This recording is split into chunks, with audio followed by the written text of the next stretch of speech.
Eu cheguei nessa pesquisa sobre a relação entre a grande indústria e militares. A minha formação inicial é em jornalismo, né? Eu ainda trabalho como jornalista. E antes de ser jornalista, eu fui militar. E quando eu estava no Exército, eu estava terminando a faculdade de jornalismo. E era uma situação até um pouco curiosa, porque no quartel as pessoas achavam que eu era comunista porque eu estava fazendo faculdade de jornalismo. E na faculdade achavam que eu era fascista porque eu estava no Exército, né? Então, essa situação sempre me pareceu muito curiosa. E eu percebia, dentro dos quartéis, um medo muito grande de lidar com a imprensa por causa de qualquer coisa, o tema era a ditadura. E no meio da imprensa, e em boa parte da historiografia na época, né, a ditadura era tratada meramente como militar.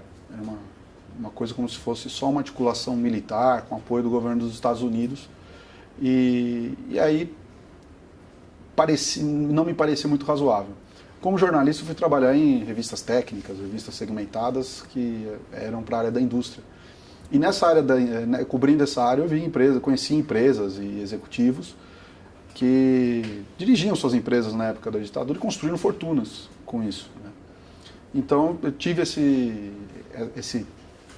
curiosidade de ver como não poderia ter sido uma ditadura só dos militares, porque os militares colhiam ônus dessa época. Tiveram suas responsabilidades, claro, mas eles colheram muito mais ônus do que o restante da parcela civil que poderia ter participado da ditadura. Então aí eu me enveredei por esse lado para pesquisar esse aspecto do período da ditadura, né?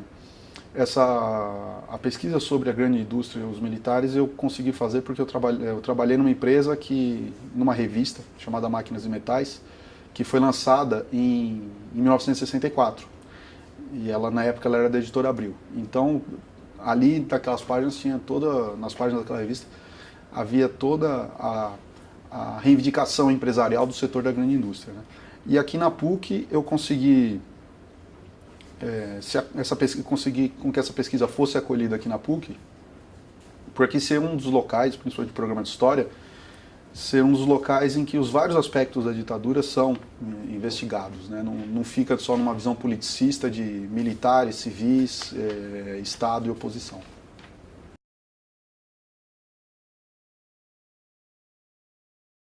Eu acho que aqui na PUC é um dos locais em que esse tema, um dos poucos locais no Brasil em que esse tema é abordado de uma forma ampla, né? Não só na história, mas também nas sociais e na economia. Mas claro que também não é só na PUC, né? Tem algumas pessoas que investigam isso no Rio de Janeiro, na Universidade Federal Fluminense, né? E em outras instituições também. O que talvez fique devendo, não só na PUC, mas em toda a produção acadêmica, é a questão da divulgação desse conhecimento. Tem uma condição complicada que os empresários que se beneficiaram mais durante a ditadura, eles continuaram, muitos são aí, donos de banco, o dono do maior banco do Brasil, né? Donos de grandes empresas que ainda têm influência política, que ainda tem muita influência na Fiesp, a própria Fiesp tem muita responsabilidade na ditadura, não só na articulação política e econômica, mas também tem participação na tortura, né? Então, é um tema meio complicado para ser divulgado fora da biblioteca. O que acontece aqui na PUC, nas universidades federais, onde se investiga o tema, é que a gente pega, escreve, para aqui na biblioteca, e aí a divulgação é muito estrita para pós-graduandos, para estudantes de graduação. Essa divulgação é o que a gente está pecando bastante.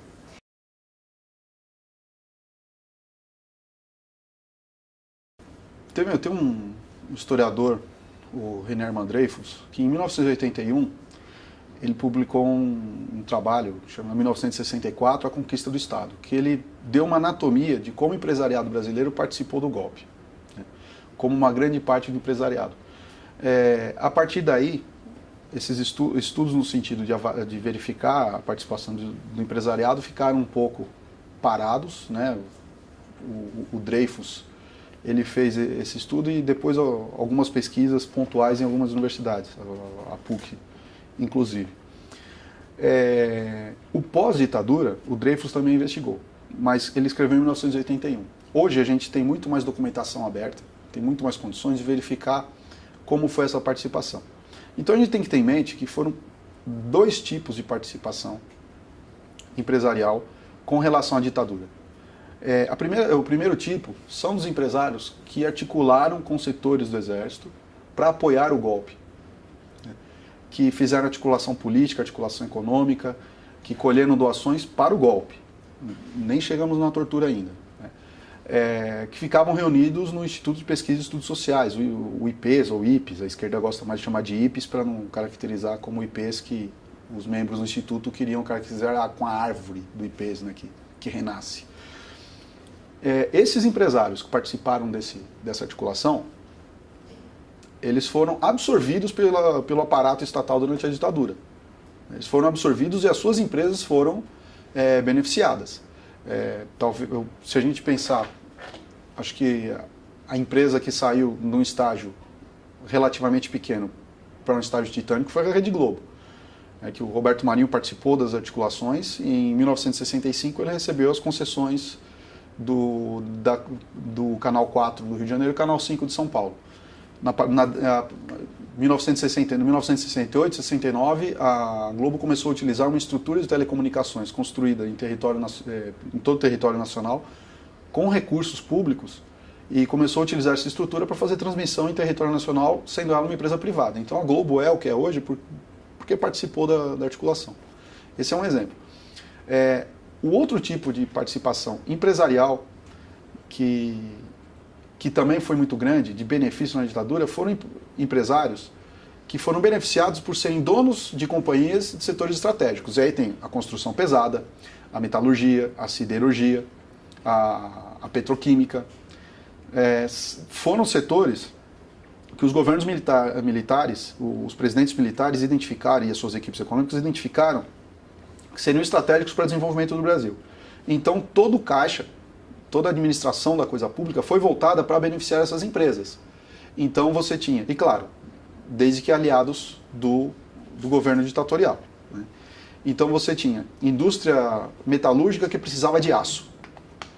Ela não comprava o aço ao preço do mercado internacional, ela comprava o aço com um preço subsidiado fornecido pelas estatais, a Companhia Siderúrgica Nacional, a COSIPA, etc. Empréstimos de bancos estatais a juros muito baixos. O BNDE, que hoje foi transformado recentemente, que agora é o BNDES, ele fornecia linhas de crédito a juros baixíssimos para empresas que comprovassem ser setores estratégicos. A própria Receita Federal dava prazos maiores para recolhimento dos impostos. No começo da década de 70 ele era de 30 dias, passou para 90 e depois para 180 dias. O que significa isso? Eu faço uma operação de alguns milhões de dólares, eu vou ter uma quantia vultosa de impostos a recolher. Se eu tenho 6 meses para entregar esse dinheiro para a Receita Federal, eu adquiri um empréstimo a custo zero. E aí eu posso aumentar o meu capital de giro. Né? Então, muitas empresas, mas muitas mesmo foram beneficiadas pela ditadura nesse sentido, até de empresários que não apoiaram inicialmente o golpe, como a Metal Leve, do José Mindlin, o Grupo Votorantim, do José Hermílio de Moraes, do Antônio Hermílio de Moraes, e do outro lado as empresas que foram extremamente beneficiadas porque os empresários participaram do golpe, né? Entra TV Globo, Banco Bozano Simonsen, Banco Econômico, Eucatex, Duratex e muitas outras. No começo, a ditadura, a condução econômica teve várias fases, né? Vamos dizer assim, várias fases. Inicialmente, no governo Castelo Branco, os ministros da área econômica, o Otávio Gouveia de Bulhões e o Roberto Campos, tentaram fazer uma condução austera, fazer um modelo liberal, principalmente o Roberto Campos, que era da Escola de Chicago, queria uma economia num sentido liberal, então ele pretendia dinamizar a gestão das empresas, que as empresas brasileiras eram muito ligadas à questão da família, né? Era uma propriedade familiar. Os donos das empresas pretendiam agir como aristocratas até. E a equipe econômica do governo Castelo queria dinamizar, abrir o capital dessas empresas para que acionistas comprassem, expandir a classe média, e tudo isso pela via do liberalismo, numa época em que o mundo estava lá no estado de bem-estar social.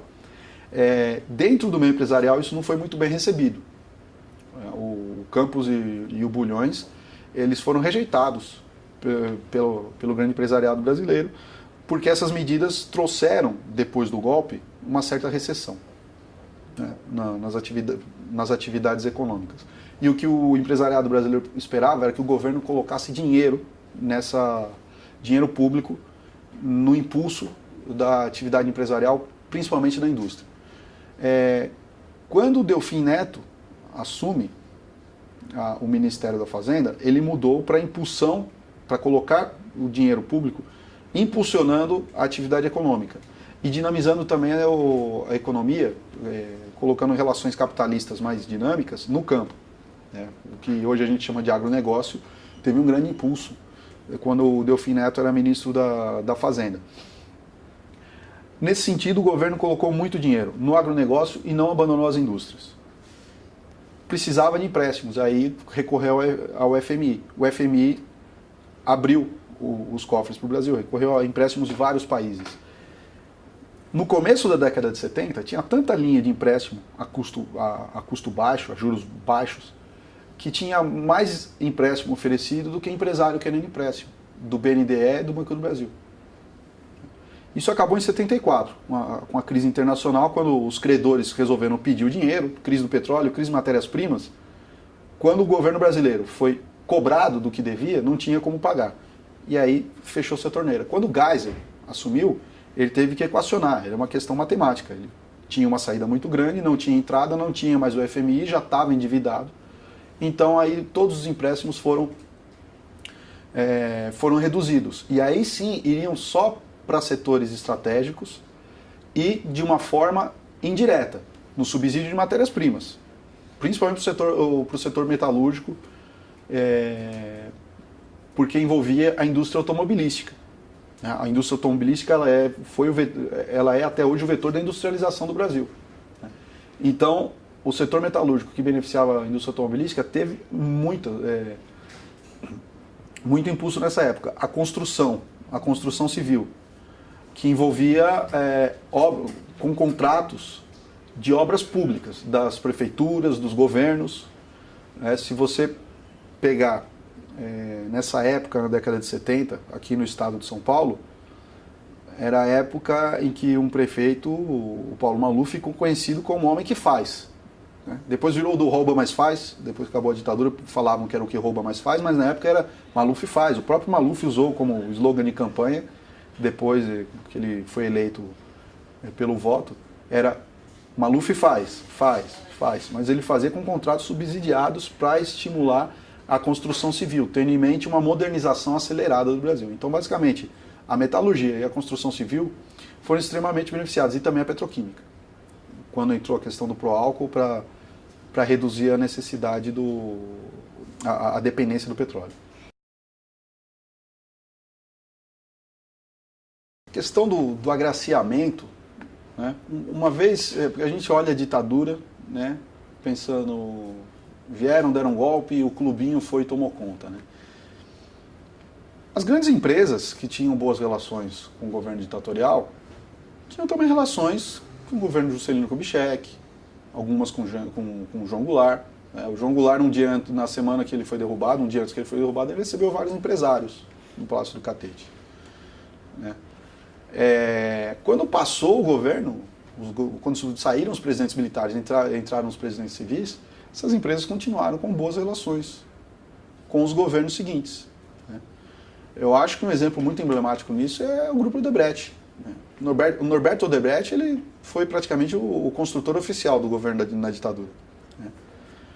E o Grupo Odebrecht hoje é uma das principais empresas na execução de obras do governo Lula e Dilma. Né? Então, essa questão do agraciamento dos empresários, os empresários, eles têm uma relação de controlar o poder executivo muito maior do que a gente imagina. Né? Porque quando a gente pensa em ditadura, bom, eles tinham as armas, então, como tinham as armas, eles agraciaram alguns amigos. Aconteceu isso sim. Né? A gente pode pegar empresas que e caíram com a ditadura. Essas são as empresas dos amigos. E aí a gente pode dizer, Eucatex.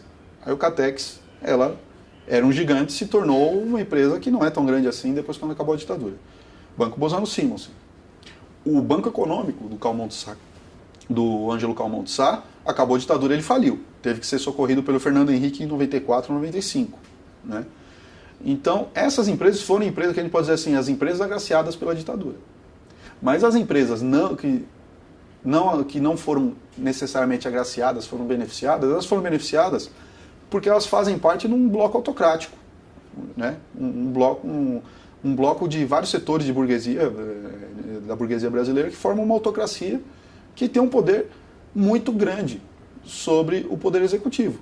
Né?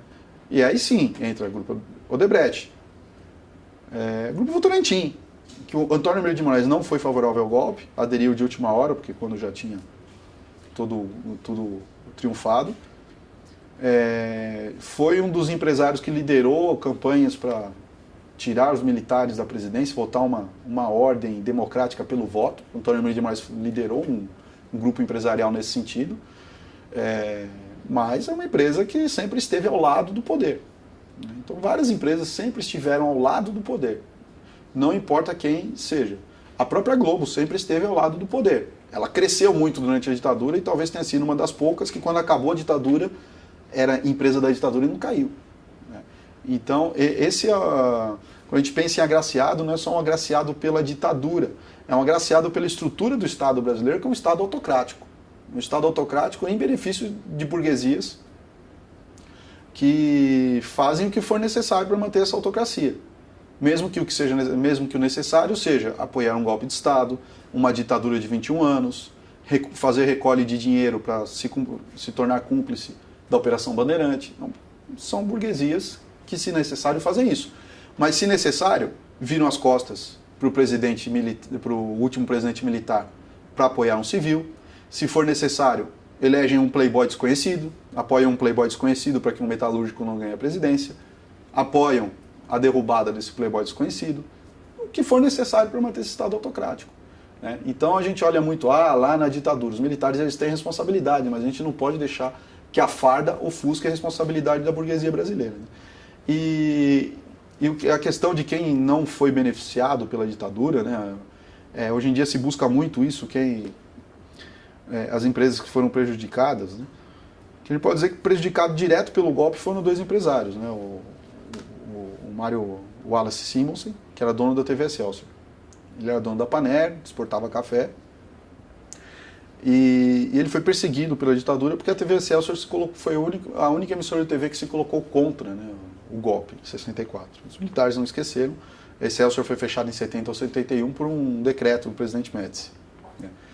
E o outro foi Fernando Gasparian, que, por ser nacionalista, ele era conhecido entre empresários como um empresário comunista. E as empresas dele do setor têxtil eram empresas da família. Então ele acabou tendo que ir embora do Brasil, voltou, abriu uma livraria, uma revista, né, mas não chegou a ir à bancarrota, foi muito mais uma posição dele. Né. Agora a ditadura olhar aquele empresário, vamos persegui-lo, nem tanto. Teve muito foi dentro dos fóruns empresariais, dentro da Fiesp, da Confederação Nacional da Indústria, empresários que se colocavam como nacionalistas, que as direções das organizações empresariais buscavam colocar um rótulo nos adversários políticos dentro dessas organizações, e esse aqui é um comunista, né, um empresário comunista, para prejudicá-lo dentro dessas associações. E aí, se o empresário aceitasse o rótulo de comunista, ele não conseguiria os empréstimos, ele não conseguiria o prazo estendido para recolher os impostos, por conta de lei de segurança nacional, ou da própria canetada do ministro, ou de um secretário. E aí o negócio dele se degradaria. Ele não teria condições de competir com alguém que tem matéria-prima subsidiada, extensão de prazos de recolhimento de impostos, empréstimos a custo zero. Então, dentro desses fóruns empresariais, ou o empresário se alinhava, ou era taxado como comunista. Então, foram poucos os que tinham liberdade para não se alinhar. Mas, no geral, os empresários se alinhavam há várias determinações dentro desses fóruns. A participação na Operação Bandeirante foi uma delas. Muito empresário teve que participar, teve não, né? Optou por participar da doação para a Operação Bandeirante para não sofrer sanções.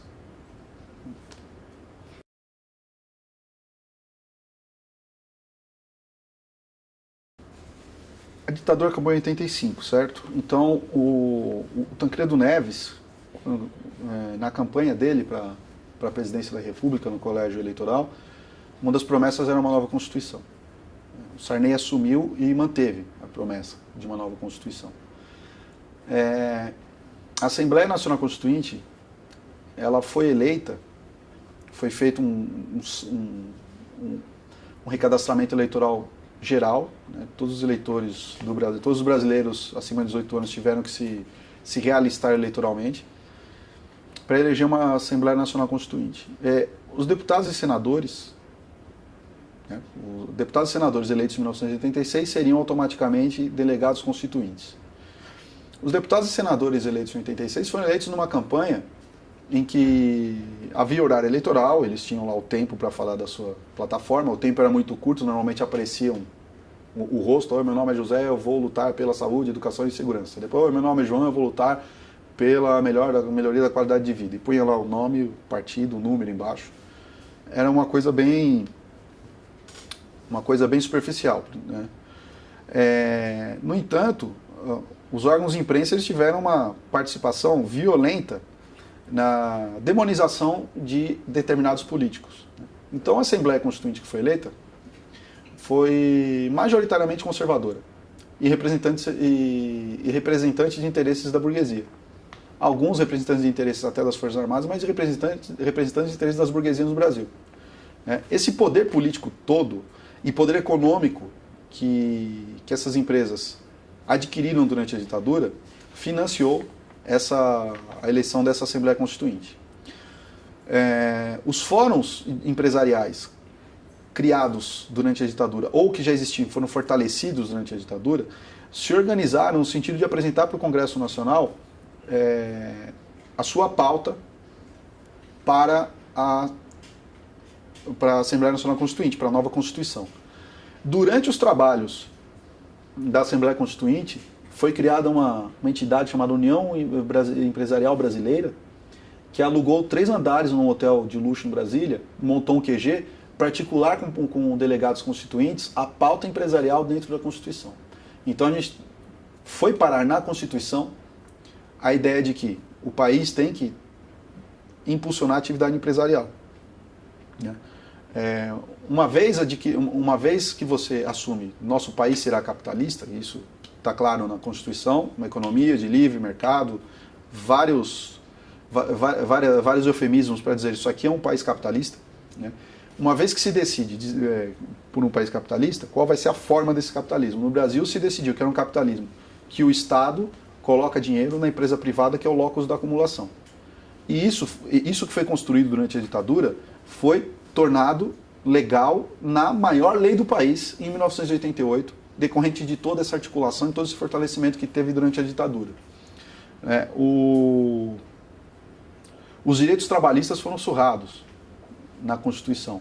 E quando acabou a Constituição, foi feito um trabalho de publicidade e educacional para convencer as pessoas de que essa era uma expressão maior da democracia brasileira.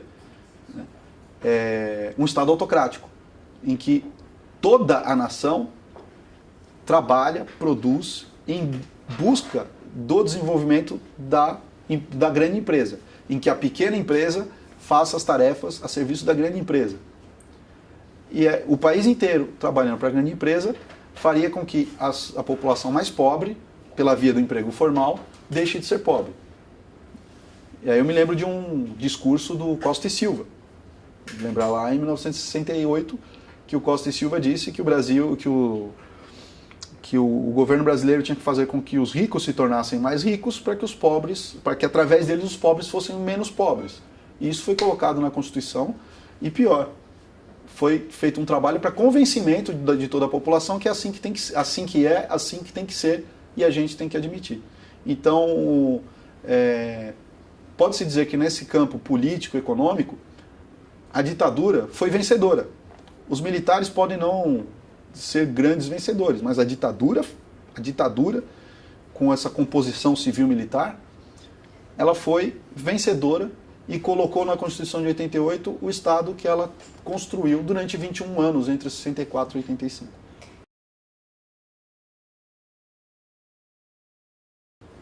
Acho que a primeira coisa, ele precisa ser aberto. Esse debate precisa ser aberto. Porque foi muito interessante para diversas forças políticas em 1988 colocar a ditadura como militar. E a grande pedagoga do Brasil, que é a Rede Globo, ela absorveu isso, a ditadura era militar. E há uma relação entre a educação e a mídia, hoje, que não existia em 1964, na década de 60, que é basicamente a mídia alimenta a sala de aula, e não o contrário.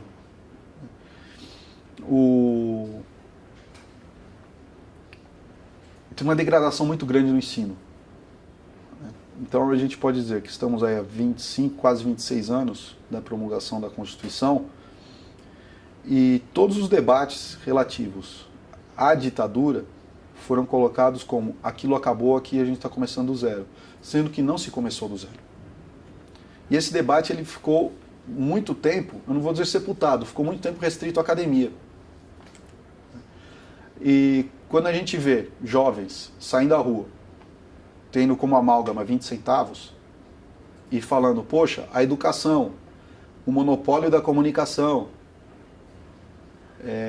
a saúde pública, tudo aquilo que foi incluído pro forma na Constituição de 88, porque não foi seguido, e o que foi seguido e totalmente regulamentado da Constituição de 88 é o que beneficia a burguesia, a gente vê que há uma sensação nacional. As manifestações de 2013 foram a primeira vez na história do Brasil em que houve uma manifestação de nível nacional sem uma liderança partidária, sem uma liderança sindical partidária, foi algo que emergiu da própria população.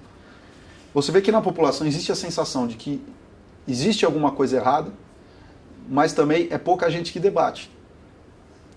Tanto que foi um movimento que foi rapidamente absorvido por reacionários, para converter esse movimento como se fosse um movimento anti-PT e não um movimento anti-organização do Estado. Um movimento que estava apontando claramente, o problema do Brasil é a organização do Estado. E aí a própria mídia, pedagoga, né, pegou, absorveu isso para mostrar isso aqui é problema do PT. A gente tem que trocar o PT. A gente tem que trocar o gestor do Estado, não o Estado. Né? Então esse debate ele precisa ser aberto para fora da academia. Na sala de aula, difícil, muito difícil. É muito amplo, a educação ela está sucateada, a própria população não acredita no sistema de ensino. Nas grandes empresas jornalísticas, impossível, porque seus donos são burgueses, que fazem parte dessa autocracia. Então a gente precisa buscar formas de pegar esse debate e difundir esse debate, para falar qual é o estado que a gente vive. Gente, vamos pensar, o que está acontecendo? A questão dos direitos trabalhistas. Hoje as pessoas, em alguns setores do mundo do trabalho, se a pessoa se recusar a fazer hora extra sem receber, é como se ela fosse ela não veste a camisa da empresa. Os direitos trabalhistas, que já eram mínimos, estão sendo surrados. E nada, o Ministério do Trabalho nada faz por isso. A comunicação social é um monopólio burguês. O governo de esquerda, nada faz por isso. Então, a gente precisa buscar formas para pegar esse debate e abrir socialmente. E aí pode ser em movimento social, na rua, na internet, né? Tem que procurar alternativas. Mas esse debate precisa ser reaberto, porque tem muito mais coisa da ditadura no nosso dia a dia do que a gente pensa. Essas novas tecnologias, elas são boas que dá para a gente ter um termômetro mais imediato do que vem de setores não articulados da população, né, que não são politicamente articulados. No entanto, a gente tem atuação na internet de grupos que são financiados para fazer campanha eleitoral. No Brasil, a gente teve uma despolitização das eleições. Isso é um problema sério. É como se política fosse uma coisa e eleição fosse outra. Né? E as novas tecnologias, elas têm o potencial de fazer o debate político. Porém, o debate político é um negócio meio chato. Né? Recentemente, tem uma professora que começou a simplificar o texto do Machado de Assis porque os jovens têm preguiça. E ver casmurro, tem preguiça de procurar o que significa o termo casmurro. Né? Se a gente pensasse isso há 20 anos, seria um absurdo. Pensar uma coisa dessa. Que a pessoa que não, a pessoa que não entendeu, em vez de ela buscar entender, eu tenho que simplificar. Isso é um trabalho de emburrecimento da população. Né? E essas mídias digitais, essas novas tecnologias, elas têm um grande potencial para melhorar o debate político. Assim como a TV tinha esse grande potencial e o rádio tinha. E a TV é usada até hoje para emburrecimento, para despolitização. O que tem ocorrido hoje nas mídias digitais é a despolitização. Se a gente pensar a tal da Primavera Árabe, foram movimentos articulados na internet porque os jovens não podiam ir para a rua. Aqui no Brasil foram articulados pela internet porque era, vamos pensar, aqui em São Paulo, como você vai marcar com pessoas na cidade de São Paulo? Você não se locomove, são 2, 3 horas, qualquer deslocamento, qualquer horário do dia. Então você faz pela internet, uma condição social. Eu julgo que isso foi um fato isolado. O que a gente tem hoje, 2014, alguns partidos políticos da direita pagando pessoas para ficar nas mídias digitais, propagando informações não necessariamente verdadeiras com vistas às eleições. Eu participo de vários grupos na internet, lista de e-mails, Facebook, etc. As listas de e-mails são fechadas, então você não tem problema. No Facebook você tem uma pessoa, um perfil que entra lá, é um estudante, entra e começa a colocar um monte de link da Veja. E os links mais fascistas possíveis da Veja. E aí as pessoas vão se degladiando, um defende, o outro, o cara chega lá para causar. E normalmente criticando opositores da Veja. Né? Isso está acontecendo muito hoje. É um viés eleitoral. Aí, se a gente pensar que... Aí vem o contragolpe, né? O contra-ataque, normalmente de militantes dos partidos da base do governo, principalmente do PT. Porque o PT fez isso, o PT fez aquilo, o governo do PT criou não sei quantos milhões, não sei quantas bolsas, etc. Põe alguns dados. Mas se a gente pensar que o PT tem na sua base bancada evangélica e bancada ruralista, setores retrógrados, conservadores do PMDB, o próprio PT não vai poder, o próprio governo não vai poder aderir na internet ao debate político. Vai ter que se restringir ao debate eleitoral. E aí falam que porque o candidato tal cheira cocaína. Como que então você vai e acusa o cara de ser usuário de drogas. Mas você tem na sua base pessoas que são favoráveis à legalização da maconha. Qual o debate que existe nisso? Nenhum. A questão do aborto. Não vamos debater o aborto porque na nossa base tem os evangélicos, então não se debate. Então vamos fazer o quê? A gente fica trocando acusação pensando nas eleições. Uma coisa totalmente superficial, totalmente despolitizada. Então a internet hoje, principalmente nas classes médias, a classe média que a Marlene Shaw explica tão brilhantemente, principalmente nas classes médias, um debate eleitoral despolitizado, que vira como briga de torcida. Acho que a boa e velha biblioteca, né, serve para todo mundo. É engraçado que hoje em dia as pessoas não usam bibliotecas. Né? As pessoas usam Google.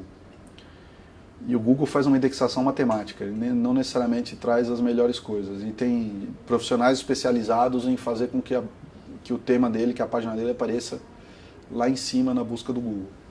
Então, a primeira coisa que as pessoas têm que fazer, antes de literatura ou qualquer coisa, é despertar para a questão de não acreditar em tudo que vê de início. Isso é uma coisa assim, essencial, principalmente para o público mais jovem, que já nasceu com a internet, né? que já nasceu com essa facilidade, não necessariamente uma facilidade tecnológica e não de conhecimento, não de pesquisa. A boa e velha biblioteca. Né? Para quem tem um pouco mais de preguiça de leitura, pode começar sempre com documentários. Né? Eu acho que aquele documentário Cidadão Boysen, do Chaim Tversky, ele é excelente para mostrar a relação empresarial e governo ditatorial. Não era só uma coisa militar. Mostra lá o ministro recolhendo dinheiro. Depois o ministro disse que nunca não sabia daquilo. Depoimentos de pessoas que viveram o período, até do ex-presidente Fernando Henrique Cardoso, que ele deu uma avaliação que eu acho interessante, que daria para o governo manter aquele aparato de tortura todo, mas você precisaria dos empresários. Se você coloca o empresariado, você tem um cúmplice. Não é só uma execução de uma missão, você tem uma cumplicidade com o empresariado. Né? Então, eu acho que esse documentário, a pessoa já começa por aí. Né? Acho importante as pessoas olharem para o que é o Estado no Brasil, para ver essa relação empresarial. E aí eu particularmente acho que é fundamental a Revolução Burguesa no Brasil do Florestan Fernandes. Nós vemos uma época que o Florestan Fernandes é cada vez mais essencial. A obra do Florestan é cada vez mais essencial. E a obra do Dreyfus, 1964, A Conquista do Estado. Ele vai saber, ali o Dreyfus ele dá nomes às listas, ele faz uma anatomia de todo o golpe e o início do governo militar, do governo ditatorial, com os presidentes militares, né, de como os empresários foram absorvidos, como eles participaram, como eles foram beneficiados ou tiveram que aderir a algumas situações, optaram por aderir a algumas situações cedendo a pressões. Estado, grande indústria e militares, relações de poder no setor metal mecânico no Brasil, 1964 1978. Essa é uma dissertação que eu fiz aqui na PUC e defendi em 2008. Que eu peguei de 64 a 78, que foi o período que dava para usar a revista Máquinas e Metais como fonte, articulando com outras fontes. E eu continuo esse tema no doutorado que eu defendi esse ano, que chama Da Ditadura à Democracia Aparente, a Constituição da República Federativa do Brasil na consolidação da autocracia burguesa, 64-88.